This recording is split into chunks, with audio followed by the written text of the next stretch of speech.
Welcome to RDV Real Talk. For today's vlog ay sasabihin ko sa inyo yung mga na-experience ko na as of now sa buhay pagninegosyo. So, even ako ay nagtatrabaho dito sa abroad, I'm still doing the business. This is my own experience during handling the business. So, ano nga ba ang dahilan kung bakit tayo pumapasok sa pagninegosyo? Bakit natin gustong magnegosyo? Ano nga ba ang mga dahilan at ano nga ba yung why natin kung bakit natin gusto pasukin ang pagninegosyo? For me, this is my own opinion and then this is my own explanation. Unang-una kasi gusto kong magkaroon ng time freedom para pag meron na akong time freedom, mas marami akong magagawa, mas marami akong matutulungan. And then, second, gusto kong ma-experience talaga kung ano nga ba at paano nga ba gumagalaw sa loob ng isang negosyo.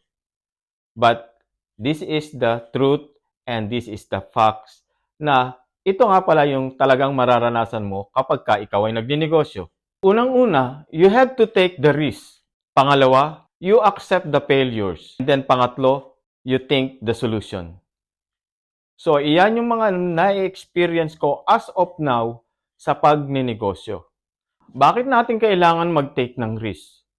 Because for me, if we will not try, we will not succeed. If we will not try, we will not get the real answer. Hindi tayo pwedeng assumption, yung sasabihin natin na pag tinake ko yung risk na yan, ganito ang mangyayari. No. You have to try in actual. You have to test yourself kung kaya mo ba talaga yung risk.